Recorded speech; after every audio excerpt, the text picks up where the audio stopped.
On Friday, the UN Security Council passed a resolution that calls for an end to Israeli settlements in the West Bank.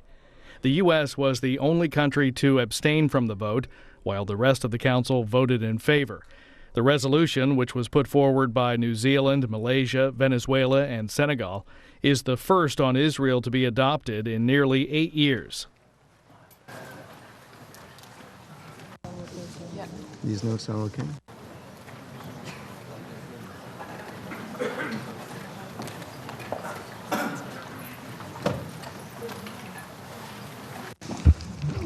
Muy buenas tardes.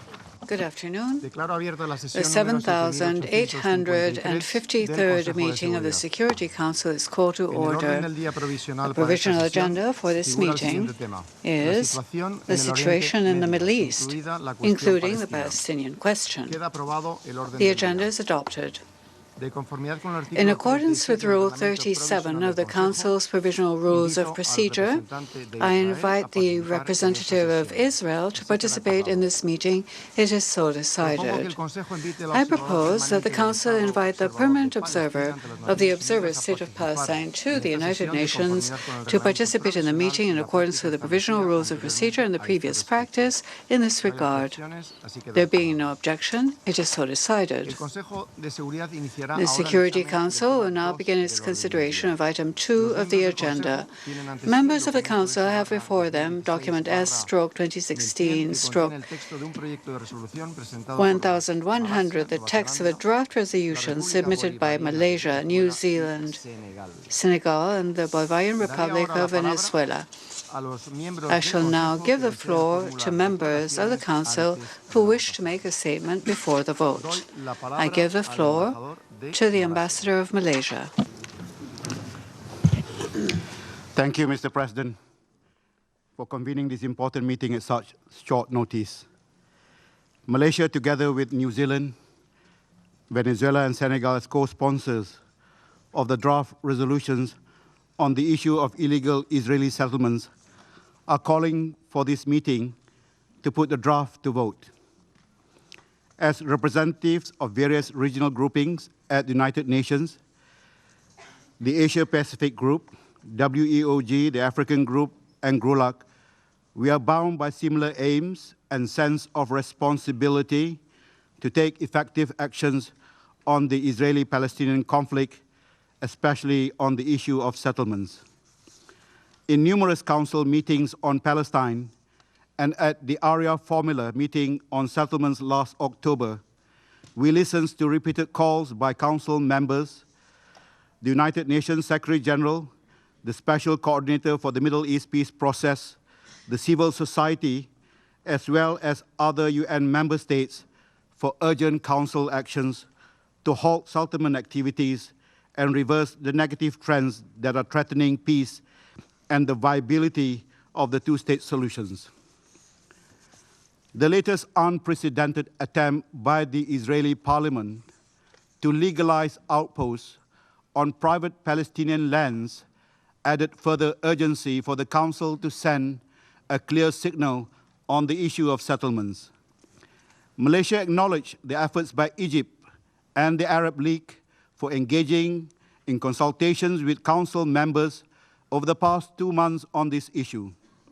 We fully support their effort, and we share their aim for Council action.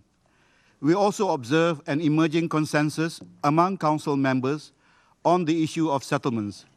We thus believe that it is urgent for the Council to seize the opportunity for effective Council action without any further delay.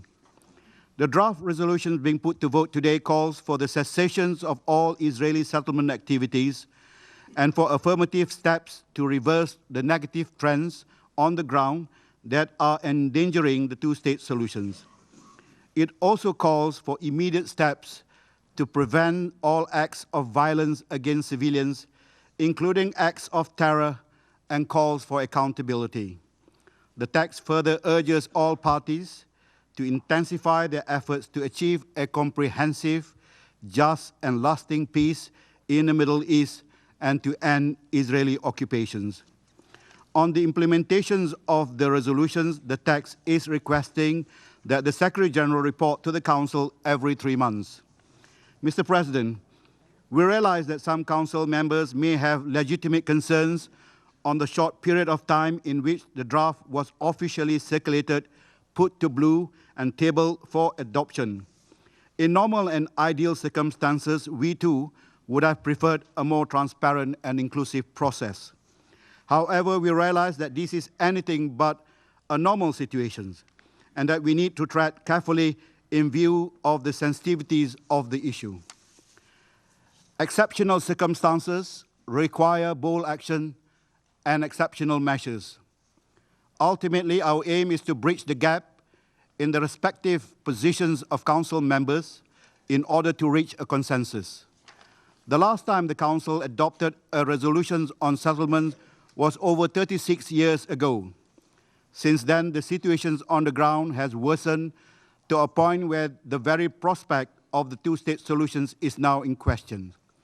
There is no doubt that this falls under the responsibility of the Security Council under the United Nations Charter to maintain international peace and security. We thus appeal to all Council members not to lose this opportunity for peace and to exercise our legal, political, and moral responsibility to vote in support of the draft resolutions, which is based on previous Council resolutions, the values and the principles of the United Nations Charter, international law, and international standards of human rights. The time for action is now to prove our long-held commitment and to reinforce that the two-state solutions is not a merely empty slogan. I thank you, Mr. President. I thank you for your statement. I now give the floor to the Ambassador of New Zealand. Thank you, Mr. President. New Zealand has made no secret of its frustration that it has been almost 8 years since the Security Council passed a resolution on the Middle East peace process. New Zealand has worked hard over the last 2 years to try to advance a resolution on this issue, which we consider to be one of the most pressing and unaddressed issues on the Council's agenda. New Zealand has floated its own ideas for a more comprehensive draft than that is before us today, and we are grateful for the willingness of other Council members to engage with us on that text. It became apparent to us, however, that the balance of the Council wished to focus on the more pressing issue of the settlements, which, as my colleague from Malaysia has said, is threatening the viability of the two-state solution. This message was very clearly delivered to us in the last Quartet report and in regular reports of the Secretary-General. For these reasons, we supported the text circulated on Wednesday and joined the group calling for a vote on that text today in order to ensure that this Council has a chance to consider it. Thank you. Thank you for your statement. I now give the floor to the Ambassador of Venezuela. Thank you, Mr. President. We would like to thank you, sir, for convening this important vote on a resolution which may well be historic as a contribution to peace. Our country, the Bolivarian Republic of Venezuela, together with Malaysia, New Zealand, and Senegal, decided to co-sponsor and call for a vote on this draft resolution on the peace process in the Middle East, especially on the issue of the illegal Israeli settlements. The decision to present this draft resolution to the Council responds to the pressing, urgent need for this body to speak on the concerning situation in the occupied Palestinian territories as a result of the continued illegal expansion of settlements, of Israeli settlements, which is the most serious threat to the two-state solution at present. When we submit this proposal, we are driven by the firm commitment to reverse this dangerous trend in order to safeguard the interests of the Palestinian people and the viability of its state, and to revitalize the peace process, which has been at a standstill for over 20 years. It is high time for the Security Council to take the very great responsibility it has in the origin and the extension of this conflict. We believe that the draft resolution is a balanced text, reaffirming the right of both countries to coexist peacefully within the internationally secure pre-1967 borders, Pursuant to Resolution 242, to international law and bearing in mind the advisory opinion of the International Court of Justice of July 9, 2004. At the same time, this proposal objectively deals with the problematique of settlements and their destabilizing effects on the region, condemning violence against the civilian population, no matter who commits that violence and whatever their motives may be. Venezuela recognizes the efforts that the Council has made to hold this meeting, especially for those countries which have called for open, transparent, frank discussion in this body and an action of the Security Council which will reinitiate the peace process, as well as the countries which have presented initiatives to emerge from this stalemate. Special mention must be made of the tireless efforts of Egypt and the support of the Arab League to achieve effective progress in dealing with the Palestinian question. We also wish to thank and acknowledge the Spanish presidency of the Security Council for its continued availability to hold this vote, and New Zealand, which led this resolution to be presented before the end of the year. The proposing countries represent diverse regions of the entire world. We feel encouraged to act because of the emerging consensus on the issue of settlements. All countries recognize that illegal settlements are an obstacle to the peace process and a threat to the two-state solution.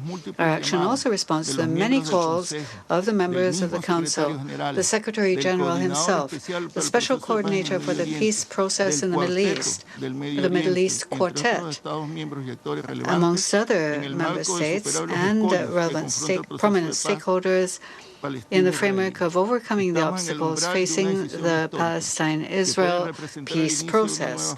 We are on the threshold of a historic decision, which can represent the opening of a new phase in the peace process after almost 4 decades of failed attempts. This is why the Council, as a representative of the international community and the guarantor of peace and international security, must act with the spirit of unity, approving the text submitted today. The world today has its eyes on the Security Council. It has its hopes in its members proceeding for peace and aware that history will judge our actions with thanks if we can contribute, even in a small way, to reinitiating this process. We are opening the path so that new generations, both in Israel and Palestine, will be able to build a better, peaceful world. Thank you very much, Mr. President. Thank you for your statement. The Council is ready to proceed to the vote on the draft resolution before it. I shall put the draft resolution to the vote now. Will those in favor of the draft resolution contained in document S/2016/1100 please raise their hand?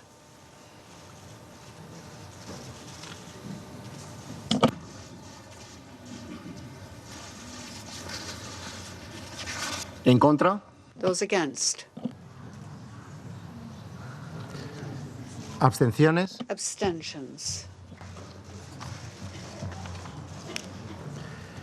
El resultado de la votación The result of the voting is as follows: 14 votes in favor, 1 abstention.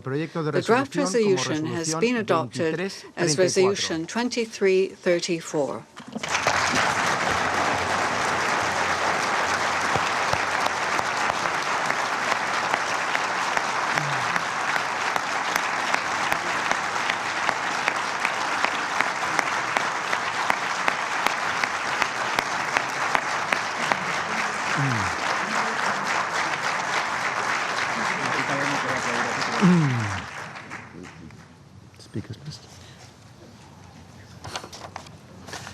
Daré ahora la palabra I a los now give miembros the del floor to Consejo those members of the Council who wish to make statements after the vote. Doy la palabra I give the floor al embajador to de Egipto. the Ambassador of Egypt.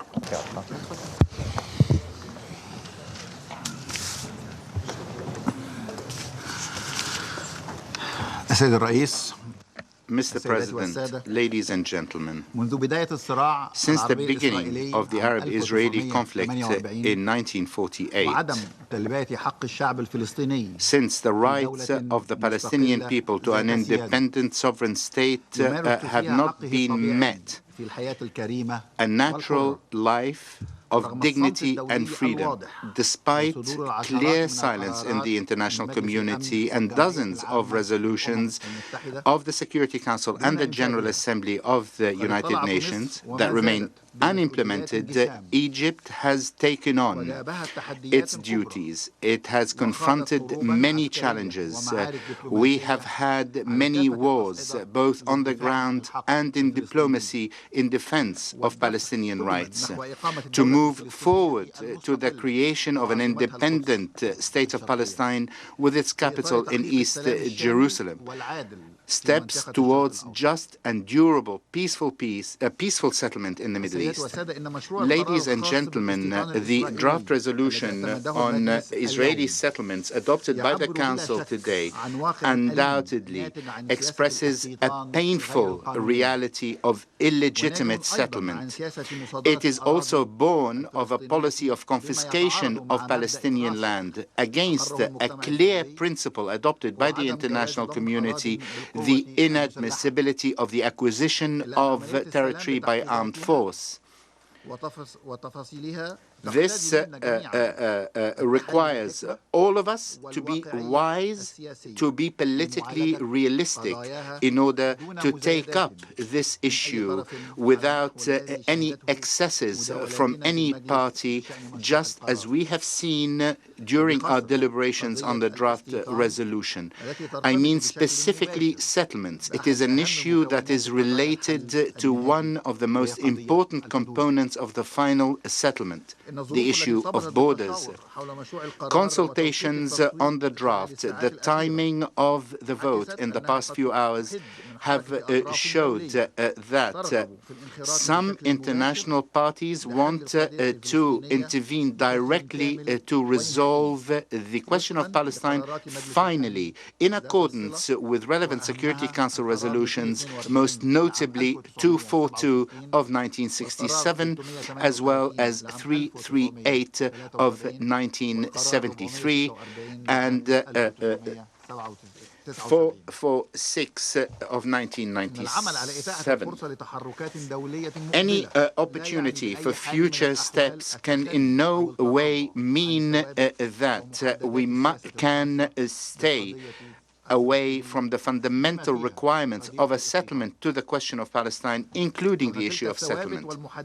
These pillars are well known. They are set out in previous international resolutions of this Security Council, as well as positions of international powers and the Palestinian leadership. Ladies and gentlemen, Egypt found itself today compelled to withdraw its own draft resolution. This was procedural because of the pressures that the draft has met since it was tabled in blue. This led to even a warning by some members of the Security Council. This is utterly unacceptable in form and substance, in view of firm Egyptian positions that cannot be placed in doubt pertaining to legitimate Palestinian rights.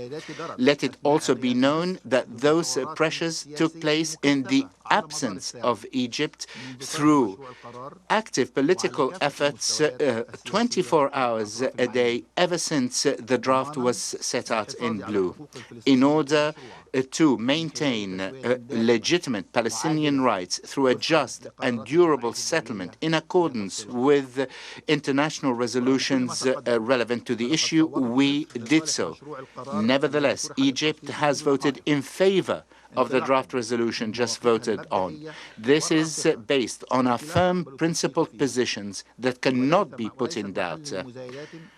It ought not be subject to negotiation or pressure from any. We were the first to bear arms to protect legitimate Arab and Palestinian rights. We were the first to make peace with Israel, as we believe in peace rather than armed conflict. Egypt has been and continues to be one of the strongest believers in the possibility of just, durable peace in the Middle East based on the principles of a two-state solution and land for peace as recognized by international legitimacy. I thank you, Mr. President. Le agradezco su intervención. I'd like to thank you for your statement, and I now give the floor to the Ambassador of the United States. Thank you, Mr. President. Let me begin with a quote. The United States will not support the use of any additional land for the purpose of settlements during the transitional period. Indeed, the immediate adoption of a settlement freeze by Israel, more than any other action, could create the confidence needed for wider participation in these talks. Further settlement activity is in no way necessary for the security of Israel and only diminishes the confidence of the Arabs that a final outcome can be freely and fairly negotiated. That's the end of the quote.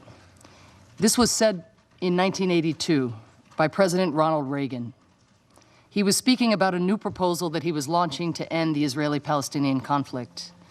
While ultimately, of course, President Reagan's proposal was not realized, his words are still illuminating in at least two respects. First, because they underscore the United States' deep and long-standing commitment to achieving a comprehensive and lasting peace between the Israelis and Palestinians.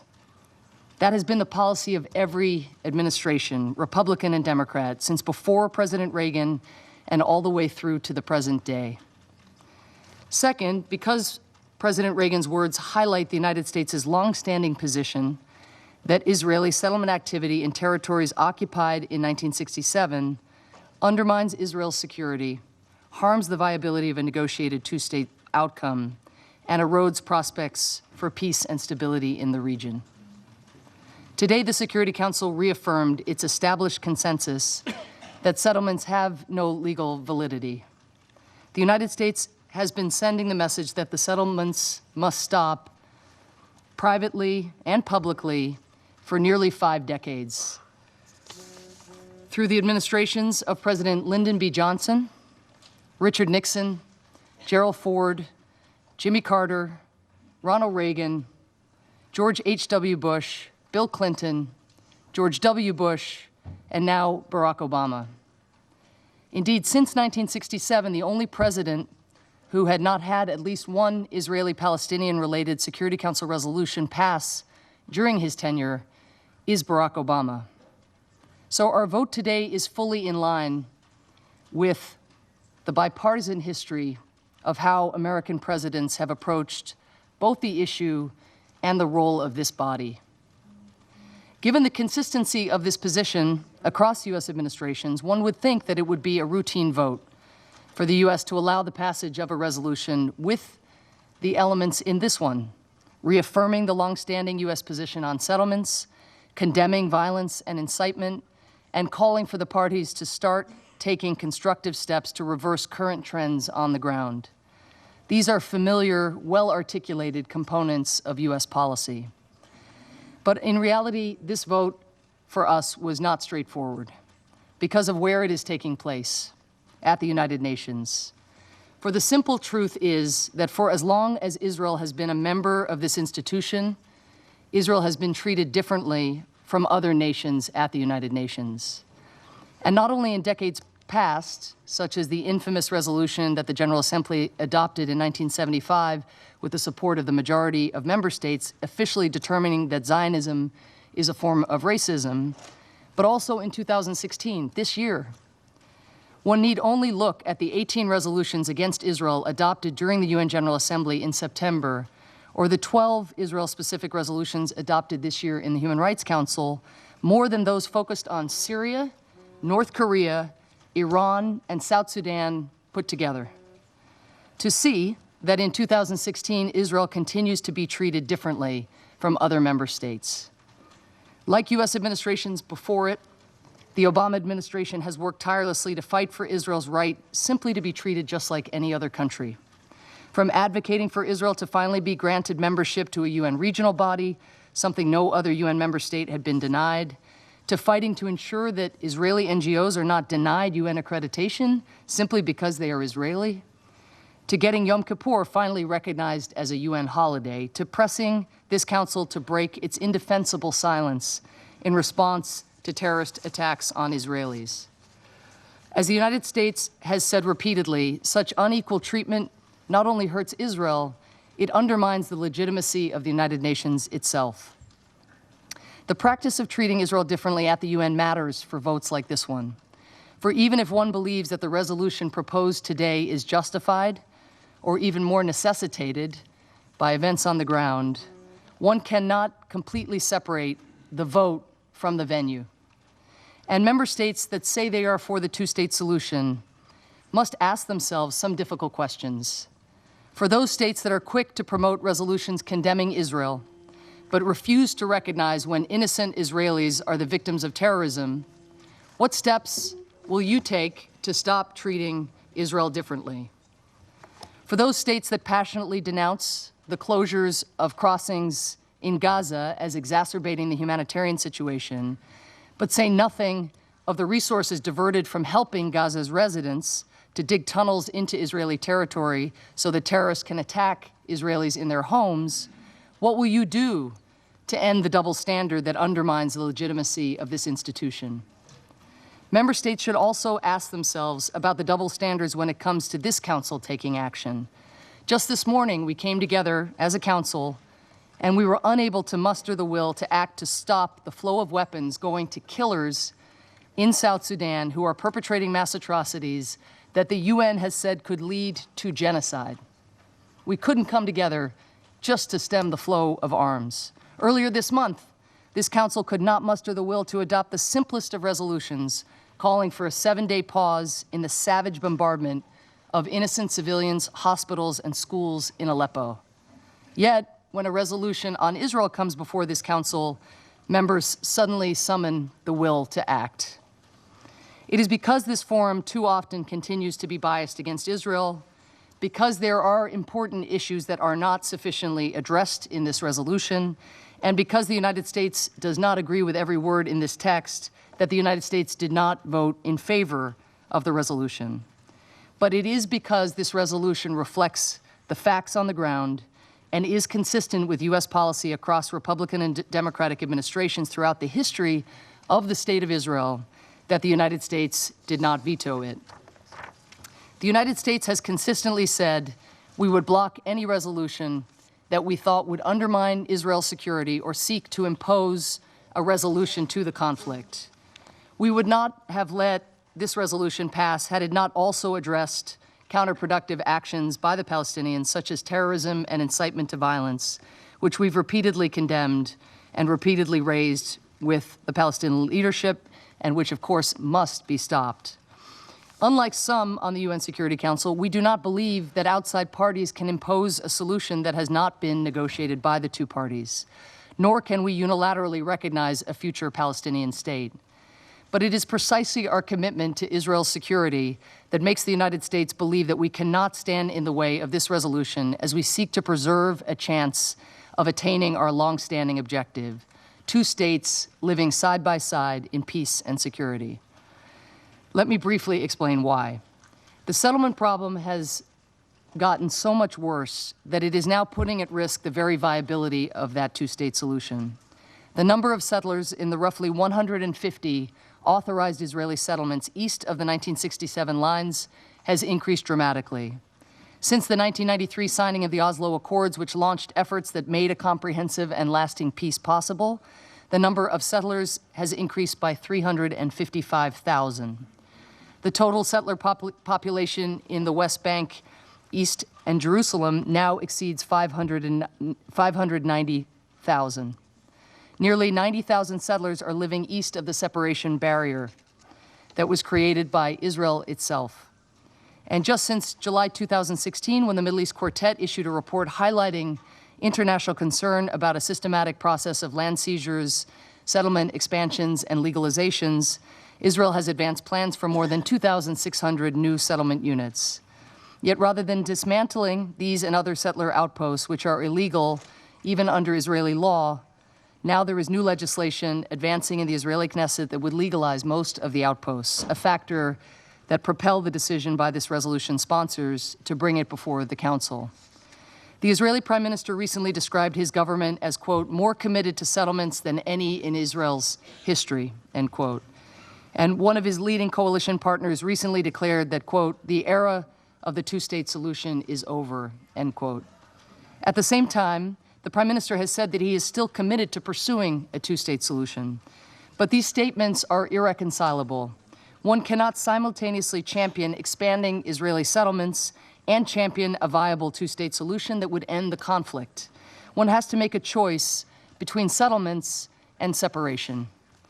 In 2011, the United States vetoed a resolution that focused exclusively on settlements, as if settlements were the only factor harming the prospects of a two-state solution. The circumstances have changed dramatically. Since 2011, settlement growth has only accelerated. Since 2011, multiple efforts to pursue peace through negotiations have failed.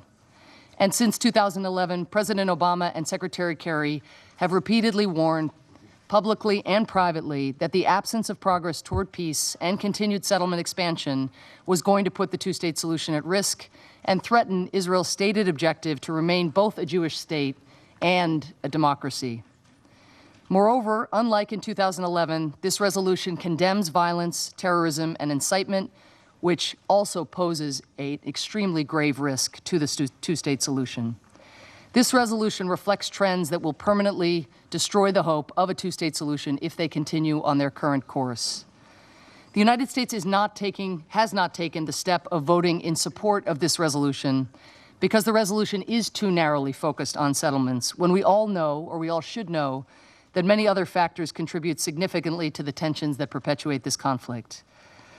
Let us be clear, even if every single settlement were to be dismantled tomorrow, peace still would not be attainable without both sides acknowledging uncomfortable truths and making difficult choices. That is an indisputable fact. Yet it is one that is too often overlooked by members of the United Nations and by members of this Council. For Palestinian leaders, that means recognizing the obvious, that in addition to taking innocent lives, the incitement to violence, the glorification of terrorists, and the growth of violent extremism erodes prospects for peace, as this resolution makes crystal clear. The most recent wave of Palestinian violence has seen terrorists commit hundreds of attacks, including driving cars into crowds of innocent civilians and stabbing mothers in front of their children. Yet rather than condemn these attacks, Hamas, other radical factions, and even certain members of Fatah have held up the terrorists as heroes and used social media to incite others to follow in their murderous footsteps. And while President Abbas and his party's leaders have made clear their opposition to violence, terrorism, and extremism, they have too often failed to condemn specific attacks or condemn the praise heaped upon the perpetrators. Our vote today does not in any way diminish the United States' steadfast and unparalleled commitment to the security of Israel, the only democracy in the Middle East. We would not have let this resolution pass had it not also addressed counterproductive actions by the Palestinians. We have to recognize that Israel faces very serious threats in a very tough neighborhood. Israelis are rightfully concerned about making sure there is not a new terrorist haven next door. President Obama and this administration have shown an unprecedented commitment to Israel's security because that is what we believe in. Our commitment to that security has never wavered, and it never will. Even with a financial crisis and budget deficits, we repeatedly increase funding to support Israel's military. And in September, the Obama administration signed a memorandum of understanding to provide $38 billion in security assistance to Israel over the next 10 years, the largest single pledge of military assistance in U.S. history to any country. And as the Israeli Prime Minister himself has noted, our military and intelligence cooperation is unprecedented. We believe, though, that continued settlement building seriously undermines Israel's security. Some may cast the U.S. vote as a sign that we have finally given up on a two-state solution. Nothing could be further from the truth. None of us can give up on a two-state solution. We continue to believe that that solution is the only viable path to provide peace and security for the State of Israel and freedom and dignity for the Palestinian people. And we continue to believe that the parties can still pursue this path if both sides are honest about the choices and have the courage to take steps that will be politically difficult. While we can encourage them, it is ultimately up to the parties to choose this path, as it always has been. We sincerely hope that they will begin making these choices before it is too late. I thank you.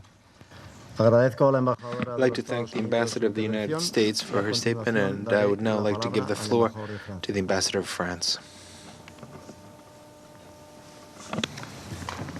Monsieur le Président, Mr. President, l'adoption de la résolution the adoption 2334 of Resolution marque un 2334 jour important et à bien des is égards historique. an important event and in many ways historic event in En effet, de la première the work of the résolution Security Council. Indeed, this is the first resolution sur le règlement du conflit adopted by this Council on the Israeli-Palestinian conflict in 8 years. And it's the first time that the Security Council is de manière aussi claire making its position known as clearly as this to la colonisation israélienne remet en cause state what is obvious, and that is that Israeli settlement building undermines little by little the possibility of having a viable and independent Palestinian state living side by side in peace and security with Israel.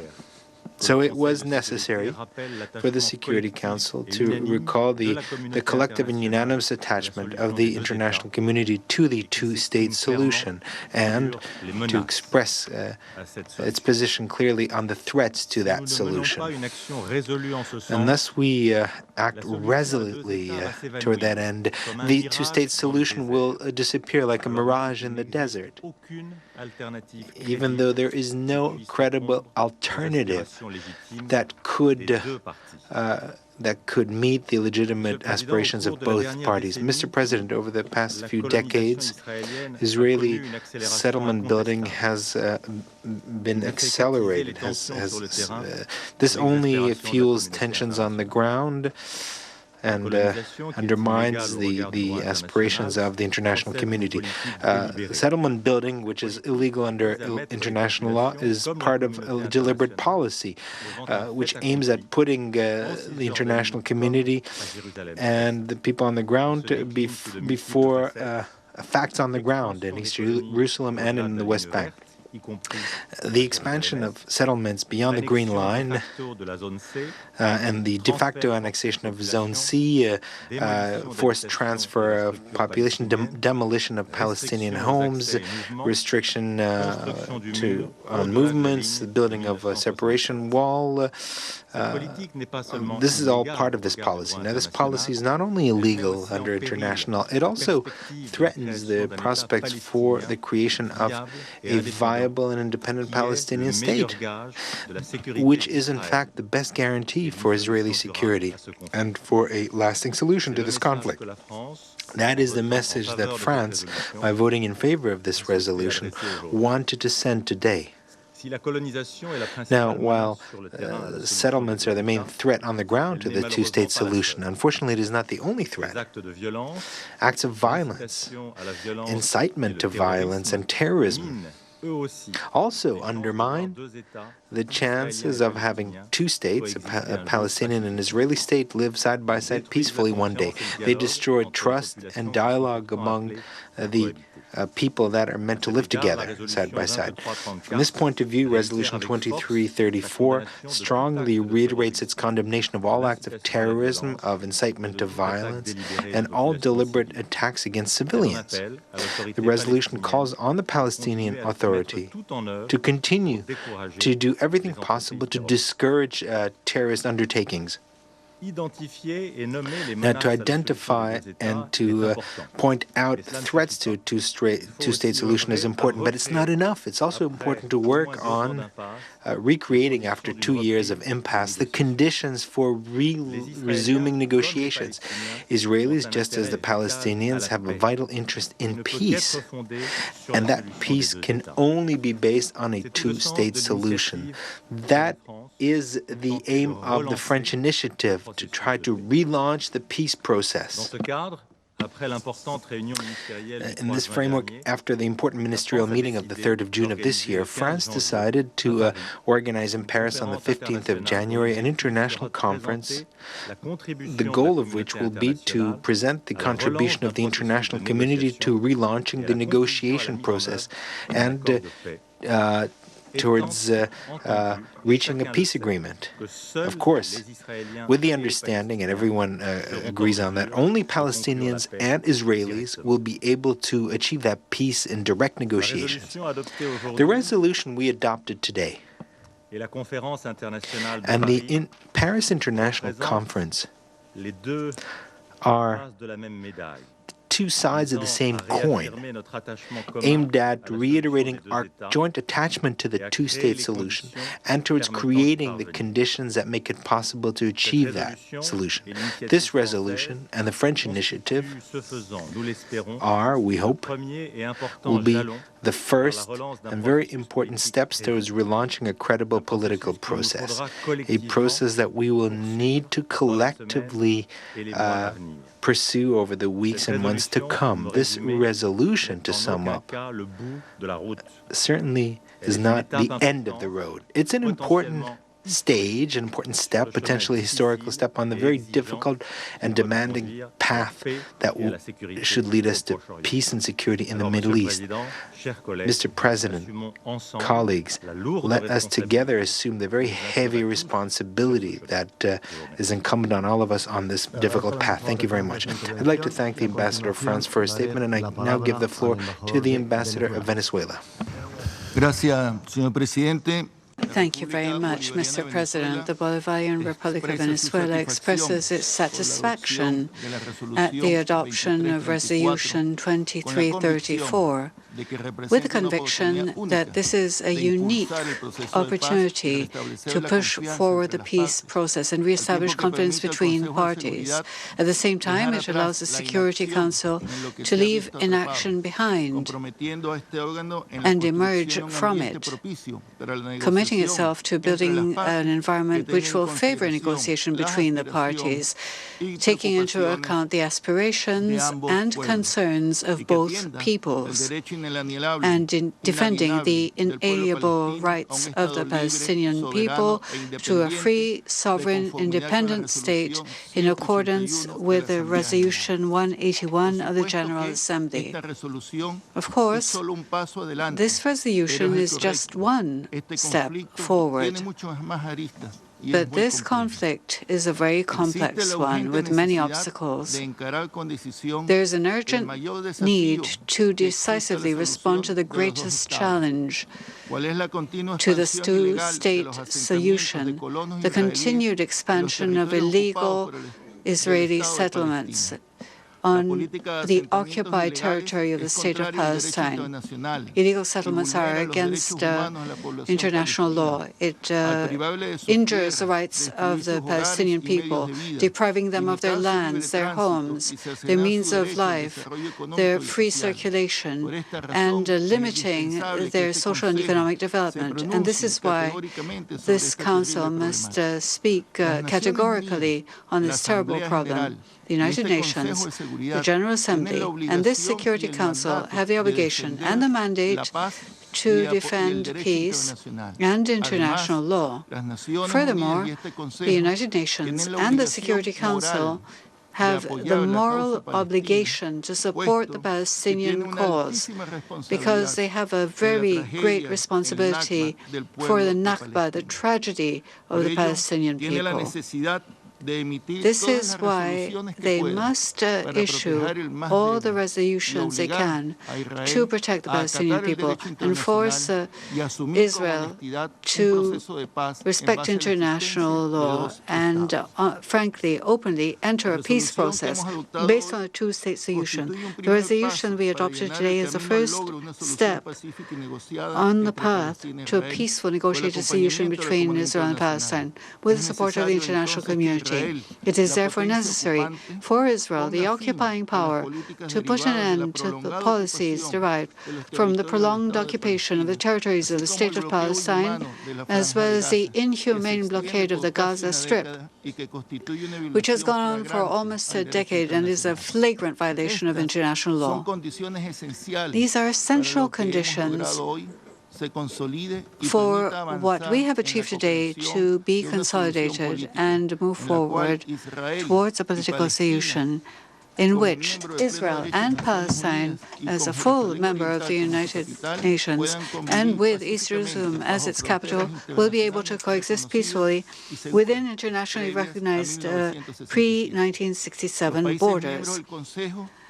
The members of the Council have recognized that illegal settlements are a systematic obstacle to the peace process and a threat to the two-state solution. Hence, the increasingly urgent need for Israel to take its responsibility and comply with the resolutions which this Council and the General Assembly adopted, urging it to put an end to this pernicious practice which denies the human rights of the Palestinian population.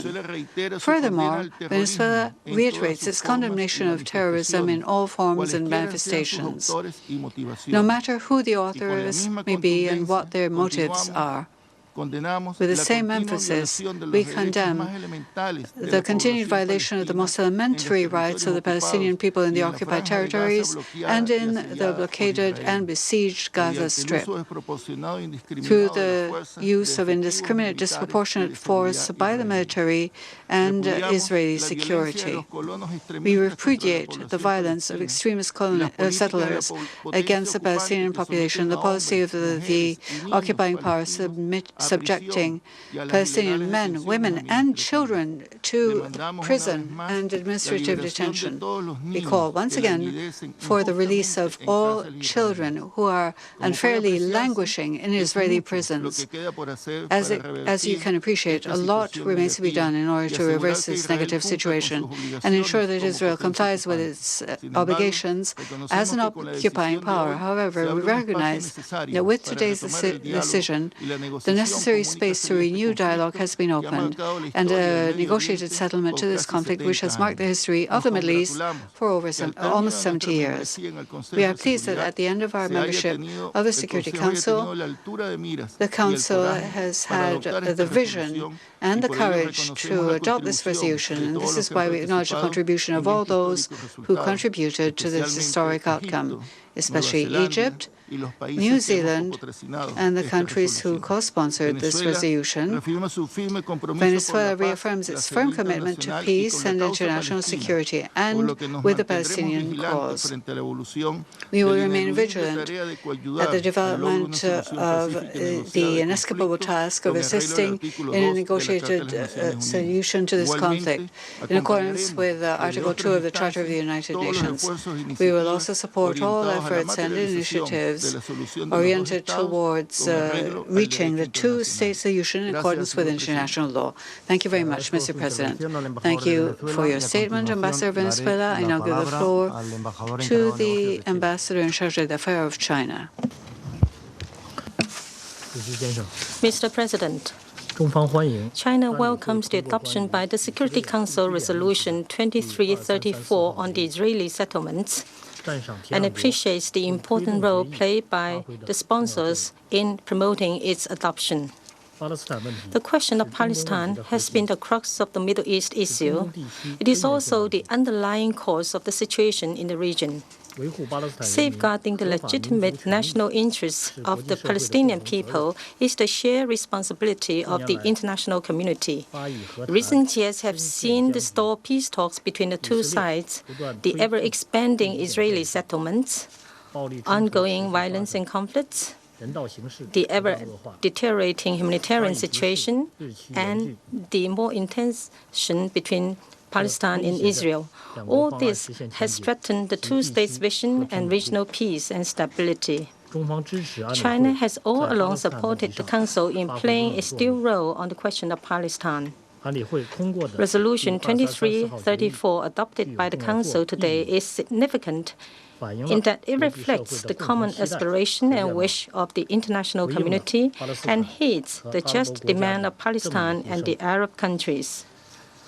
We urge Israel to practically implement Resolution 2334, immediately end its settlement activities, and stop demolishing Palestinian homes in order to create conditions for the relaunch of the peace talks. China encourages both sides to honor their respective obligations, keep calm, exercise restraint, and gradually establish mutual trust so as to come back on the right path of peace negotiations.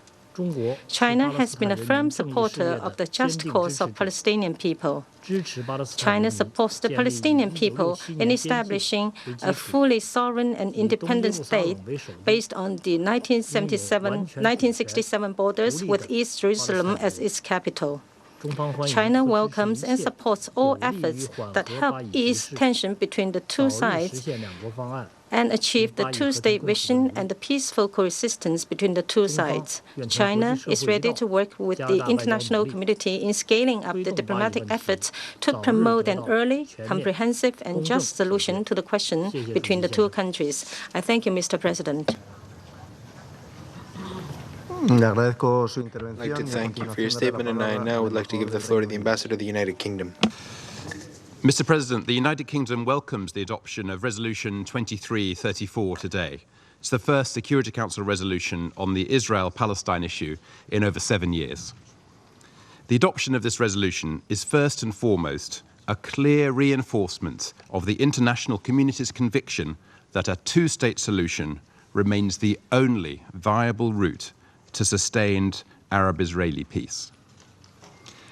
As the Quartet report in July highlighted, the foundations of peace, trust and goodwill are being corroded for all sides because of violence, incitement, demolitions, and settlement activity. Ultimately, as long as terrorists are treated as martyrs, peace will be distant. The scourge of anti-Semitic, racist, and hateful language must be excised from the region. It is critical that the Palestinian leadership implement the recommendations of the Quartet report and continue their efforts to tackle terror and incitement, strengthen institutions, and develop a sustainable economy. And the United Kingdom will continue to provide the Palestinian Authority with professional support in helping develop its security institutions. But goodwill alone will not secure peace. Today's resolution is a sober recognition that the two-state solution is slipping away. By undermining the prospects for a contiguous Palestinian state, settlement construction is corroding the possibility of a two-state solution. Since the Oslo process in 1993, the population of settlements has doubled to 570,000, including 85,000 settlers deep in the West Bank. The Quartet report warns of sliding into a one-state reality of perpetual occupation and conflict. That is no future at all. The United Kingdom is a dear and close friend of the State of Israel. We reject all efforts to delegitimize or undermine Israel.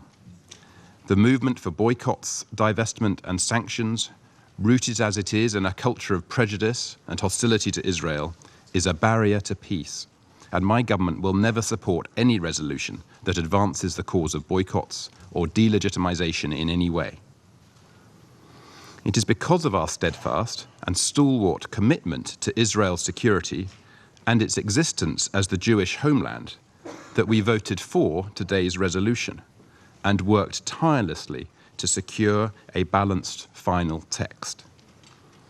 We believe that Israeli settlement activity represents a clear and present danger to our shared vision of two states for two peoples.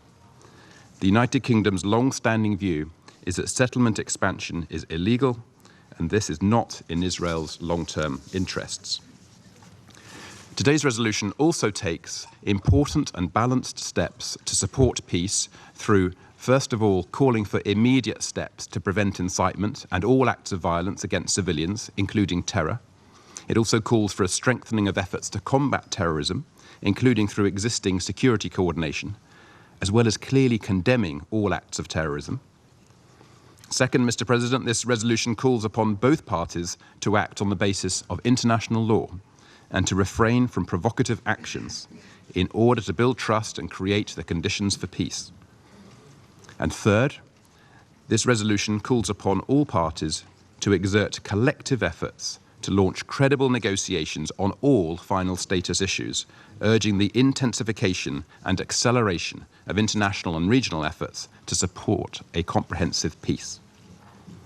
We have long held that for negotiations to be successful, they will need to lead to a safe and secure Israel living alongside a viable and sovereign Palestinian state, based on 1967 borders with agreed land swaps, Jerusalem as the shared capital of both states, and a just, fair, agreed, and realistic settlement for refugees. In closing, Mr. President, we recognise that the passing of this resolution will not change the situation on the ground overnight. 2017 will not be an easy year for the Israel-Palestine issue. 50 years since the Six-Day War and the subsequent occupation of Gaza and the West Bank, including East Jerusalem, and 100 years since my country issued the Balfour Declaration. However, we must all uphold our responsibility, as this Council has finally upheld its responsibility today, in order to deliver the long-term security that Israelis deserve and the statehood and end to the occupation that Palestinians are calling out for. Thank you. I'd like to thank the Ambassador of the United Kingdom and now give the floor to the Ambassador in charge d'affaires of Uruguay. Thank you very much, Mr. President. Uruguay voted for this resolution, convinced that after 8 years, we had before us a historic opportunity to break with the stalemate in the inaction of the Security Council, which seriously threatened the two-state solution and peace negotiations between Israelis and Palestinians. Resolution 2334, adopted a few minutes ago, responds to the constant call of members of the Security Council to break the status quo and reverse the negative trends on the ground, especially in this case with regard to the illegal settlements built by Israel in occupied Palestinian territory. Today, we are at a very important moment for the peace process in the Middle East and the two-state solution. We hope that this resolution will be a call for action by both Israel and Palestine to promptly resume bilateral negotiations which will lead to a just and lasting peace, responding to the interests of both parties. Uruguay reaffirms its support for the possibility of both Israel and Palestine living in peace side by side within internationally recognized borders and free from any action which might breach the peace. We also reaffirm our support to this two-state solution. We are convinced that it is the only possibility which will make it possible for Israel and Palestine to coexist peacefully. It is very important for the authorities to give political signals to get out of the quagmire created by misunderstandings, hatred, and violent confrontation. In the same way, they must both refrain from adopting unilateral decisions which will hamper dialogue, and they must comply with good faith with their obligations under international law and with the resolutions of this Council. Uruguay reaffirms its willingness to continue working in order to reactivate the peace process in the Middle East as quickly as possible and make the two-state solution a reality for once and for all. Two states living in peace, cooperating. We owe this to many generations of Israelis and Palestinians who are exhausted, worn out after so many years of conflict. Thank you very much, Mr. President. Thank you very much for your statement. I now give the floor to the Ambassador of the Russian Federation. Thank you, Mr. President. The delegation of Russia, as I'm sure many others who are in this room, is puzzled by the process that unfolded around today's resolution. Although the draft has been worked on for many months, the seeming haste in its adoption does not benefit the purpose of the resolution. Our country, for many years, has been involved in the Middle East peace process. First as the co-chair of the Madrid process, then as a member of the Quartet, and of course as a permanent member of the UN Security Council. The experience we have gained confirms that resolving this issue is only possible through direct negotiations without any preconditions between Palestinians and Israelis. That is precisely what dictated the work we did on arranging in September in Moscow a meeting between Prime Minister of Israel Netanyahu and President of Palestine Abbas. The Palestinian side was ready for this meeting, to take part in this meeting. Today we voted on the draft resolution on Israeli settlements on the premise that it is based on tested language that reflects the general position of the international community on the illegality of Israeli settlement activity on occupied Palestinian territories. We think it's important that the document also condemns violent acts against civilians and acts of terrorism. It contains an appeal to both sides to put an end to violence and to put an end to the rhetoric of incitement and provocation, which only fuels an atmosphere of distrust and confrontation between Palestinians and Israelis. These kinds of actions, no doubt, undermine the possibility of having a two-state solution. Russia will continue working on relaunching negotiations on and also on restoring Palestinian unity based on the political platform of the PLO and the Arab Peace Initiative. In this connection, we confirm the importance of the continued work of the Quartet as an effective and approved mechanism of the UN Security Council on the Middle East peace process. We also note that the report of the Quartet published in July on the situation in the Palestinian-Israeli track is still very much relevant as a consolidated signal of the international community to both sides of the conflict. By implementing the recommendations contained in that report would contribute to returning the process back to the political track. Thank you very much. I'd like to thank the Ambassador of the Russian Federation for his statement, and I now give the floor to the Ambassador of Japan. Thank you, Mr. President. Japan is deeply concerned about the current stagnation in the peace process and is alarmed that a two-state solution may be slipping from our reach. We have been consistent in our position that the settlement activities is in violation of international law and that it has been steadily eroding the viability of a two-state solution. With this in mind, Japan has voted in favor of the resolution. It is important that parties commit themselves to the resolution just adopted so as to make meaningful progresses in the Middle East peace process. The Council also must reaffirm its commitment to a two-state solution and support the parties to that end. Japan remains firm in its belief that peace in the region can be realized only through negotiations and will not recognize any unilateral change by either party which may prejudge the final resolution. I would like to conclude by stressing that Japan will continue to engage in this matter, both in and out of the Council, to facilitate the peace process with a view to achieving a two-state solution. Thank you, Mr. President. Thank you for your statement. I now give the floor to the Ambassador of Malaysia. Thank you, Mr. President. Today, after decades of paralysis in the Council on the Israeli-Palestinian conflict, the Council finally exercises its legal, political, and moral responsibility to take effective actions to reverse the negative trends that are threatening peace and the two-state solutions.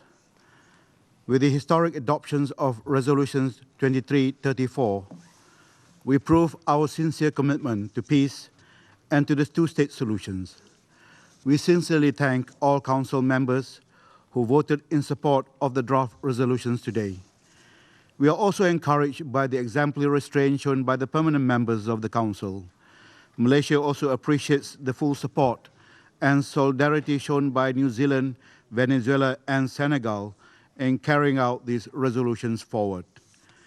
Mr. President, we have been persistently warned that the settlement enterprise constitutes the single biggest threat to peace and the two-state solution.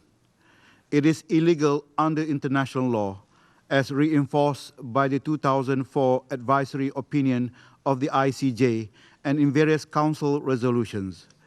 They also lead to settlers' violence, home demolitions, land confiscations, discriminatory policies, as well as denial of development, infrastructure, and natural resources. Decades of great injustice and gross violations of human rights have perpetuated anger and frustrations for those who have nothing to lose, leading to further radicalizations in the region and beyond. Recent developments have made it even more urgent for the Council to act, particularly the brazen attempt by the Israeli Parliament to legalize outposts on private Palestinian lands. We need to send a strong and clear signal that this is simply not acceptable. Today, the Council has redeemed itself to stir the parties in the right directions, away from violence, unjust, and illegal acts. We are giving hope to both the people of Israel and Palestine, the majority of whom still believe in the two-state solution and still want peace. This is not just a victory for Palestine. It is a victory for the Security Council, for the United Nations, for the rule of law, for peace, and for humanity as a whole. It is also a victory for the people of Israel, who still believe in living side by side in peace and security with the Palestinians and their Arab neighbors. In the next few months, the Council should continue to exert pressure on both sides to ensure compliance with Resolutions 2334. We also urge all member states to abide by their obligations under the resolutions to halt settlement activities. Mr. President, as we enter into 50 years of Israeli occupation next year, we need to take a step back to reflect on our collective failures for the past half a century that had led to our current predicament on the viability of the two-state solutions. Although our actions today is significant in halting settlement activities, we need to recognize that we are addressing the symptoms and not the root causes of the conflict. In the long term, the Council and the international community must galvanize their efforts to end the longest occupations in modern history, which had given rise to and sustain the settlement enterprise. We thus urge all parties to intensify their efforts to resume the peace process in order to achieve a comprehensive, just, and lasting peace in the Middle East on the basis of the relevant United Nations resolutions and various initiatives, including the Arab Peace Initiative. We also reaffirm our support for all diplomatic initiatives towards this end, including by France and Russia. Lastly, although Malaysia's days in the Councils are coming to an end, we will continue to play an active role in creating the necessary conditions for peace in the region and in defending the two-state solution, in line with our principled positions on the Palestinian questions. I thank you, Mr. President. I'd like to thank the Ambassador of Malaysia for his statement, and I now give the floor to the Ambassador of Angola. Mr. President, Angola welcomes the adoption today of Resolution 2334, and I would like to thank the promoters, Egypt, Malaysia, New Zealand, Senegal, and Venezuela for presenting it to the Council. Mr. President, for far too long, a source of deep frustration and despair to the international community as a whole has been the continued expansion of illegal settlements by the Israeli authorities, which have perpetuated an atmosphere of mistrust, hostility, and violence among Israelis and Palestinians. There is no doubt that these settlements are illegal under international law, so we find it disappointing that Israeli authorities dispute this and believe that their final status should be determined in talks on Palestinian statehood. Palestinian statehood will not be possible if settlements are expanded and any possibility of contiguous Palestinian state is eliminated. There is, therefore, and we urge both parties to refrain from any negative unilateral actions which could hinder the prospects of the two states living side by side in peace and harmony.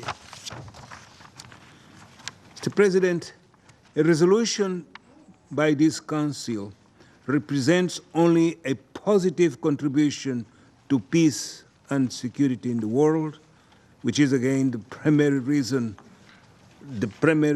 d'etre also of this body, the Council. If the resolution is implementable, I hope that Resolution 2334 we just adopted will be effectively implemented, particularly by all the key parties. This calls for unity of the Security Council, unity by the Palestinians, unity in Israel. Above all, this Resolution 2334 calls for commitment to peace, particularly by the two main parties, Israeli and Palestine. In closing, Mr. President, let me say that this resolution is not an imposition on terms by the United Nations, but rather a measure to salvage the prospects of the two-state solution. Therefore, we hope that we will definitely see this a step in the right direction, as we have several times reiterated in this Council. Thank you, Mr. President. I thank you for your statement, Ambassador of Angola. I now give the floor to the Ambassador of New Zealand. Thank you, Mr. President. Today is a significant day for this Council, as the applause ringing around this chamber earlier this afternoon attests. I was so very pleased that in this last meeting for the year, we are able to adopt a very positive step in this very difficult issue. The applause reflects the pent-up frustration that this Council has been unable for so long to pass a resolution on the Israeli-Palestine issue, despite regular reports from the Secretary-General and his Special Coordinator that the two-state solution was slipping away and that urgent action was necessary to arrest it. As I noted earlier, the focus of Resolution 2334 is on settlements, the primary threat to the viability of the two-state solution. However, as others have pointed out, the resolution also includes welcome elements on the need to stop violence and incitement and lays the groundwork for a return to negotiations. There is no question that ongoing Israeli settlement activity in the occupied territories is a significant obstacle to a return to negotiations and a grave threat to the very viability of a future Palestinian state. As my Foreign Minister said earlier this month, these settlements violate international law, and these settlements have created enemies where there should have been neighbours. Every settlement creates false hope for the settlers that the land will one day be part of a greater Israel. Every settlement takes land away from Palestinians needing homes or farmland or roads.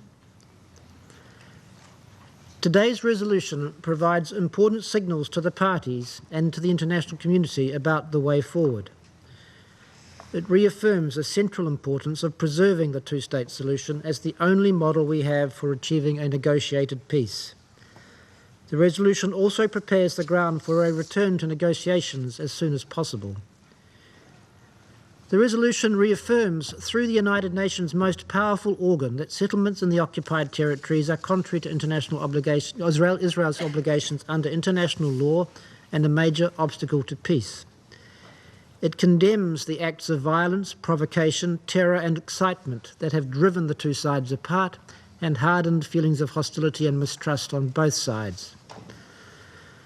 The reporting mechanism this resolution establishes should provide a firm foundation for this Council to continue to encourage the parties towards negotiations on a viable two-state solution.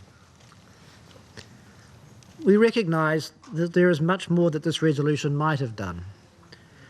This Council must stand ready to provide additional support to the parties, including by setting out the parameters for negotiations when the time is right.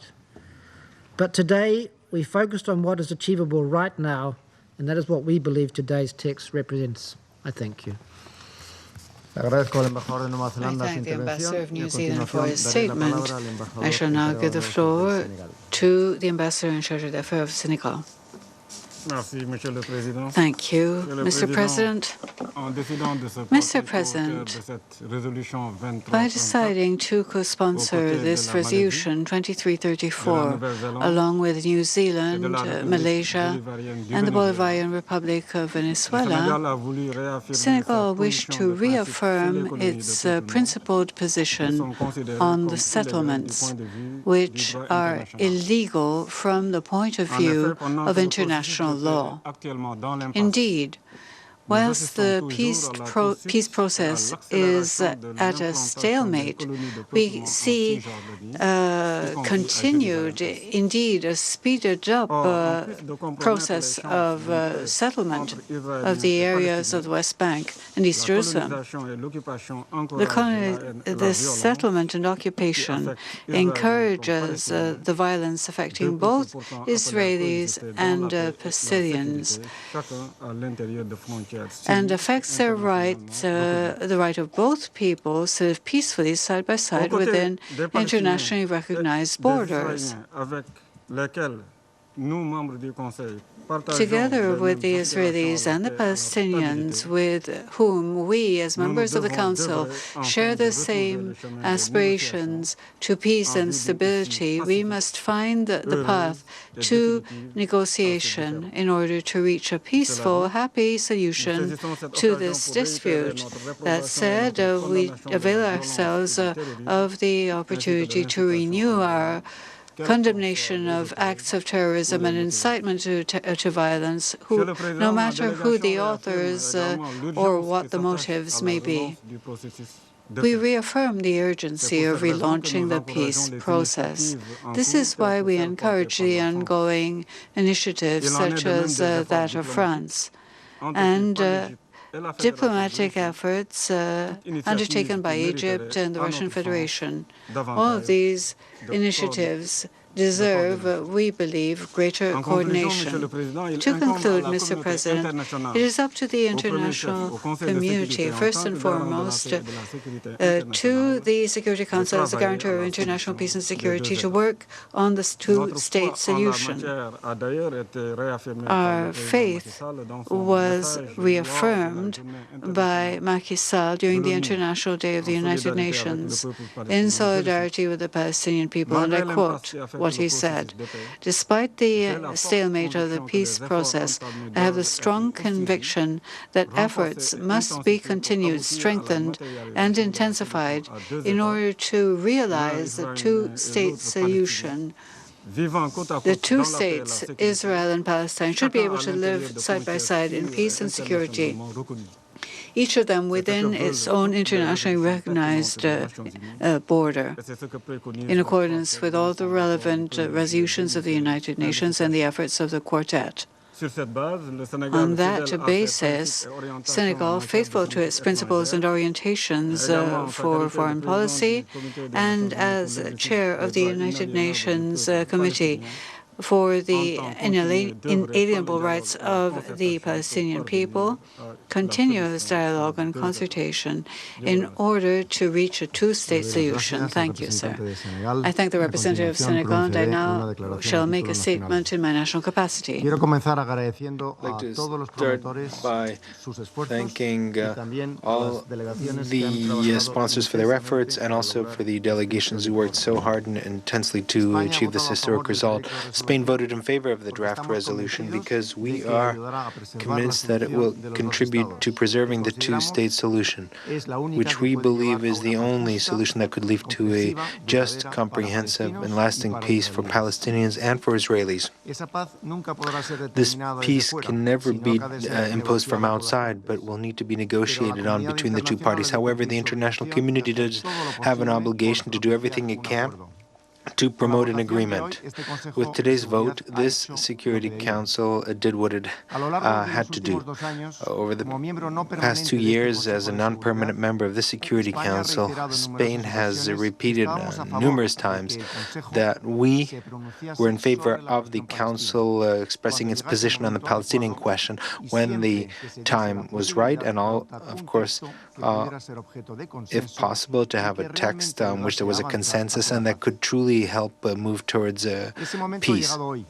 That day has come today. The text of the resolution that we adopted today fulfills, as we see it, the necessary requirements. It's a balanced text that only strives to act in favor of peace. Over these 2 years, we've also repeated many times in this same chamber what is the position of Spain on the Palestinian question. We have always stated that settlements are counter to international law, and one of the main obstacles to make the two-state solution a reality, so that Israel and Palestine can live peacefully in security and in mutually recognized borders. Furthermore, we have also stated that the incitement to hatred and acts of terrorism not only are morally and legally reprehensible, but also they undermine efforts to achieve a just and lasting peace between Palestinians and Israelis, and they should be strongly condemned.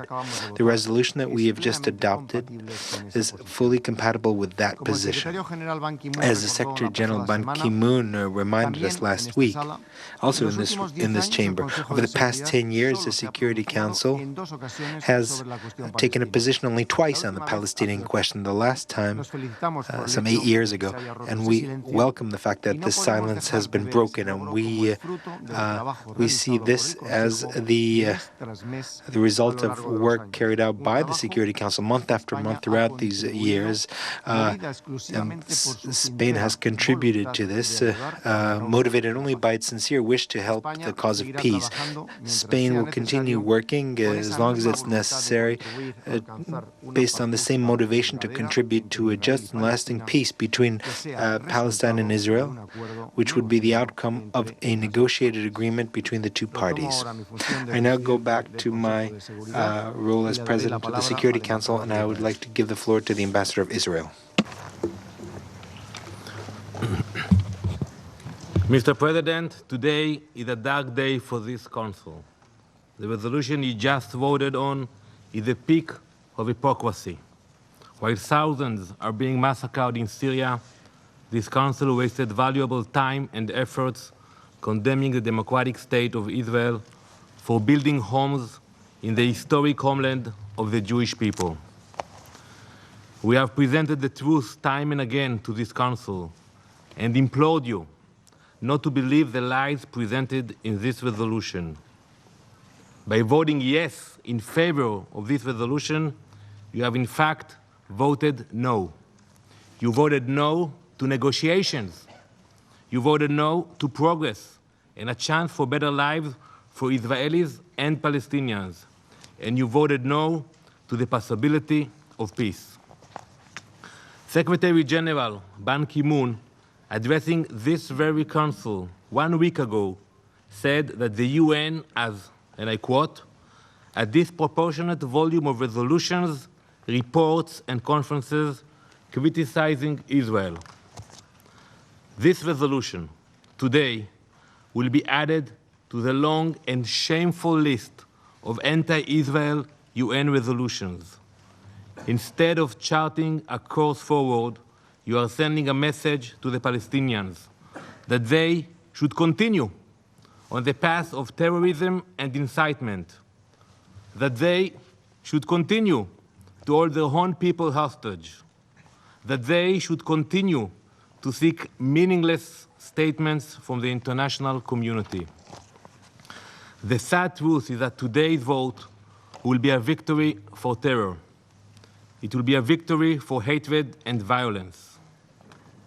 By continuing to provide excuses for the Palestinians to avoid recognizing our right to exist, you are only maintaining the status quo.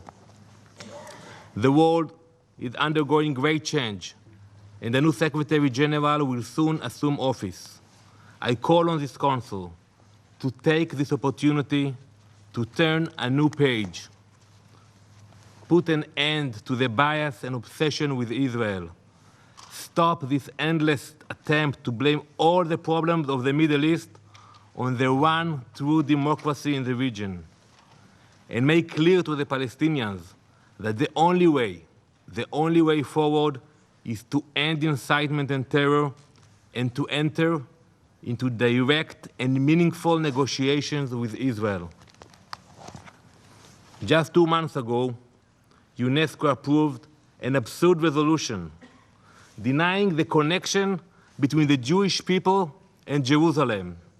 Today, this Council, including many of the world's leading democracies, the beacons of liberty, voted to condemn the state of Israel. You voted to condemn the Jewish people for building homes in the land of Israel. You voted to ban us from building in our historical capital of Jerusalem, the heart and soul of the Jewish people. Read the resolution. Tomorrow night, Israel and the entire Jewish community around the world will celebrate the holiday of Hanukkah.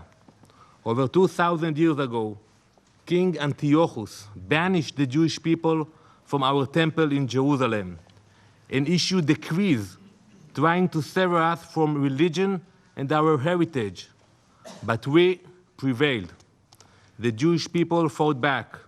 We regained our independence and relight the menorah candles in the temples. I ask each and every member of this Council who voted for this resolution, who gave you the right to issue such a decree, denying our eternal rights in Jerusalem? Would this Council have had the nerve to condemn your country for building homes in your capital? Would you ban the French from building in Paris? Would you ban the Russians from building in Moscow? Would you ban the Chinese from building in Beijing? Would you ban the British from building in London? Would you ban the Americans from building in Washington? We overcame those decrees during the time of the Maccabees, and we will overcome this evil decree today. We have full confidence in the justice of our cause and in the righteousness of our path. We will continue to be a democratic state based on the rule of law and full civil and human rights for all our citizens, and we will continue to be a Jewish state, proudly reclaiming the land of our forefathers, where the Maccabees fought their oppressors and King David ruled from Jerusalem. This holy book, the Bible, contains 3,000 years of history of the Jewish people in the land of Israel. No one can change this history.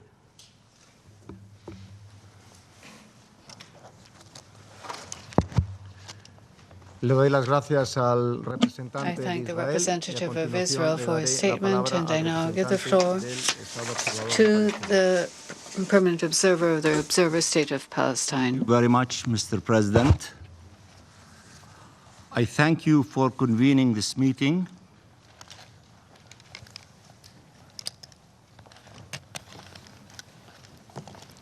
This important meeting.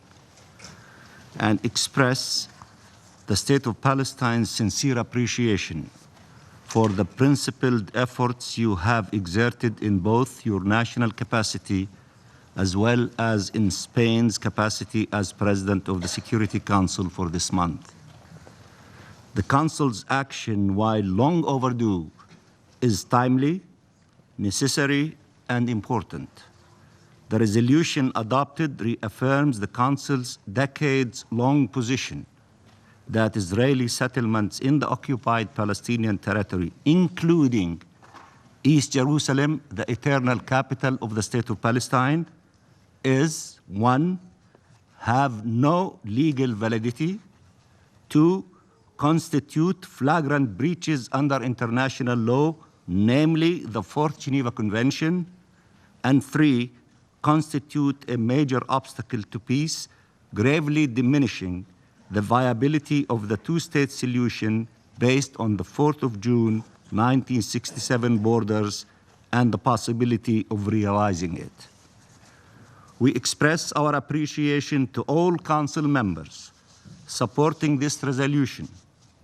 They have adopted this resolution on behalf of the international community, reflecting the long-standing global consensus on the matter. Here, we must express our gratitude to the 4 co-sponsors, Malaysia, New Zealand, Senegal, and Venezuela. They have acted in line with their constant calls for action to redress this unjust situation, firm in their responsibilities as Council members. We also thank Angola, among the NAM caucus members, of their abiding support. And of course, we also thank our brothers in Egypt, the Arab representative on the Council, for all efforts exerted throughout this process. Let me also thank all those who have applauded the adoption of Resolution 2334 in this chamber, and the millions who have applauded in all corners of the globe, including, especially, in the State of Palestine. Over the years, we have made countless appeals to the Council to uphold its charter duties, convinced in its central role and the primacy of international law, insisting on the need for concerted action to confront Israel's oppression of the Palestinian people and relentless colonization of our land under its half-century foreign occupation. Our appeals have sought in the immediate to alleviate the suffering of our people, a defenseless civilian population denied their rights, dignity, and humanity. But our appeals have also been calls for the Council to contribute to the cause of peace for the long term. Peace for Palestine, peace for Israel, peace for the Middle East region, and peace for our world. We have not been alone in our appeals. They have been echoed by Security Council members themselves and by the states, organizations, international civil servants, and civil society that have come before the Council, all imploring the Council to act, including in specific to address the illegality of Israeli settlement activities in occupied Palestine, including East Jerusalem, and the erosion of the two-state solution based on the 1967 borders and the prospects for a just, lasting, and comprehensive peace. That the Council has finally chosen to act is significant. Let me repeat, that the Council has finally chosen to act is significant after years of paralysis, as is the fact that this resolution has been adopted with majority support, overwhelming majority support. But this step requires vigilant follow-up if it is to be meaningful, to stem further deterioration and salvage the two-state solution from relegation to history's archives. Urgent efforts are needed to reverse the dangerous negative trends on the ground and to advance our collective efforts to end the Israeli occupation that began in 1967 and achieve freedom, rights, and justice for the Palestinian people, including the Palestine refugees, leading to Palestinian-Israeli peace and security, as well as the goal of Arab-Israeli peace. Mr. President, there is no bashing as repeatedly claimed by the Israeli government, not by Palestine, not by the Council, nor by any who have time and again urged the Council to act in the interest of peace and security. Claims of bashing are beyond offensive because in reality today's action may be too little, too late. After years of following the law to be trampled and the situation to spiral downward, today's resolution may rightly be seen as a last attempt to preserve the two-state solution and revive the path for peace, to keep the hope alive. For many, this seems virtually impossible at this point, as Israel, the occupying power, has been permitted to entrench its occupation and a one-state reality with absolute impunity, at times even being rewarded for its violations and intransigence. Against this backdrop, one Council resolution in nearly 8 years is not disproportionate. It is shameful, but today's vote rectifies this record and set us on a new course. The facts are that the only bashing being done is by Israel. Of this Council, you heard what he said, and entire UN system, you heard also what he said, of the Charter and international law. For 5 decades, despite Resolution 242 of 1967, calling for Israelis' withdrawal from the territories it occupied in 1967, and all the resolutions thereafter, Israel has persisted full force with its occupation. Its illegal settlements and the wall have severely fragmented our land, undermined its contiguity, and isolated East Jerusalem, the heart and capital of our state, and de facto Israeli annexation of which the international community has never recognized and continues to reject. It has destroyed convictions in the rationality, feasibility, and fairness of the two-state solution, as reflected in the growing negative sentiments among Palestinians, whether those besieged and inhumanely blockaded for nearly a decade in the Gaza Strip, or those enduring the colonization onslaught and daily settler terror in the West Bank, including East Jerusalem, or those in the diaspora, including in our refugee camps across the region, whose patience in awaiting justice and a peaceful solution is legendary, yet now so frail. The audacious claims of bias, we say that the only bias taking place is that against the law, against reason, and against the vision of two states as the most viable solution to this prolonged illegal occupation and disastrous tragic conflict. We have heard it loud and clear in the gleeful boasts by some Israeli officials that, and I quote, the two-state solution is dead, end of quotation. And I quote, there will be no Palestinian state, end of quotation. We witness it in the constant Israeli schemes, including Knesset ploys, attempting to prevent the law, to accommodate the unlawful, and the pretext used to expropriate and colonize our land and deepen the occupation.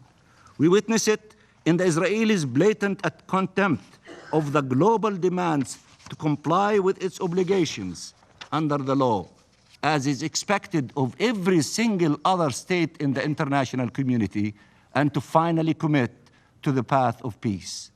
But today, this Council has said enough. And we thank you for that. Mr. President, this resolution represents a necessary step for addressing one of the most critical aspects of the longest issue on the UN agenda, a 70-year open wound, precluding peace and stability in our region, with far-reaching consequences, not least of which is fueling the anger and despair that injustice breeds, especially among youth who see no present or future, and undeniably fueling much of the radicalism and extremism plaguing our region and the world. The Security Council must stand firm by this decision, stand by the law, and stand by the right side of history. It should not be cowed by negative threats or spin. The Council is doing the right thing by adopting 2334. We hope this global call for cessation of Israeli settlement activities and violations will serve to compel compliance with the law, de-escalate tensions, bring an end to the violence, including all acts of terror, provocations, and incitement, and reverse the negative trends on the ground. This is vital for salvaging the prospects for peace. Led by responsible action by the Council, including follow-up of the reports requested of the Secretary General on the resolution's implementation, we hope that the coming period will be one of serious effort to set the course for a credible political horizon and help the parties advance towards a peaceful solution. Here, we recognize fully the Arab states' effort in the context of the Arab Peace Initiative, which remains a cornerstone for peace, as well as the efforts of France and the Quartet, Egypt, and the Russian Federation, and hope that these collective efforts with international support will come to fulfillment. We remain firm in our belief that peace, the central purpose of this organization, is more than worthy of both international legislation and action. We thus urge intensification of international and regional efforts to achieve, without delay, an end to the Israeli occupation that began in 1967 and a comprehensive, just and lasting peace based on the relevant UN resolutions, Madrid's terms of reference, including the principle of land for peace, Arab Peace Initiative, and Quartet Roadmap, whereby the Palestinian people will realize their rights and justice, including a just solution for the Palestine refugees on the basis of Resolution 194, and can finally live in freedom and dignity, exercising their inalienable right to self-determination in their independent, sovereign, and contiguous state of Palestine, with East Jerusalem as its capital, living side by side with Israel in peace and within secure and recognized borders. And happy holidays to all, and I thank you very much, Mr. President. Le agradezco mucho su intervención. Thank you for your statement. Antes de levantar la sesión, deseo expresar Before the meeting closes, I would like to express a sincere appreciation of the delegation of Spain to the members of the Council, especially my colleagues, the permanent representatives, their respective staff and teams, and also to the Secretariat of the Council for all the support they have given us. It has been a very busy month, and it would not have been possible to have these results without the contribution of the delegations, the representatives of the Secretariat, the interpreters, the translators, meeting services, and sound engineers, as well as security officers who kept the Council safe day after day this month. As this could be the last public meeting of the Security Council for December 2016, I would like, on behalf of the Council, to express a sincere appreciation of the Council to the 5 outgoing members: Angola, Spain, following the Spanish alphabetical order especially, Malaysia, Nueva Zelanda, New Zealand, and the Bolivarian Republic of Venezuela. I wish to commend their hard work and contributions during their term on the Security Council from 2015 to 2016. Thank you very much. There are no further speakers inscribed on my list. The meeting is adjourned.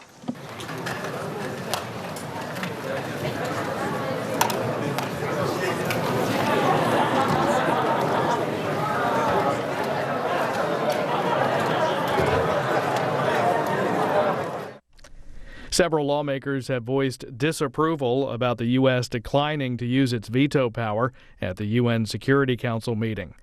In a statement, House Speaker Paul Ryan says, "This is absolutely shameful.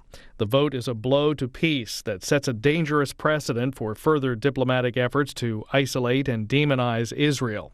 Our Republican government will work to reverse the damage done by this administration and rebuild our alliance with Israel." And incoming Senate Minority Leader Charles Schumer has this to say: "It is extremely frustrating, disappointing, and confounding that the administration has failed to veto this resolution. Whatever one's views are on settlements, the UN is the wrong forum to settle these issues." And this from President-elect Trump, who in a tweet writes, "As to the UN, things will be different after January 20th.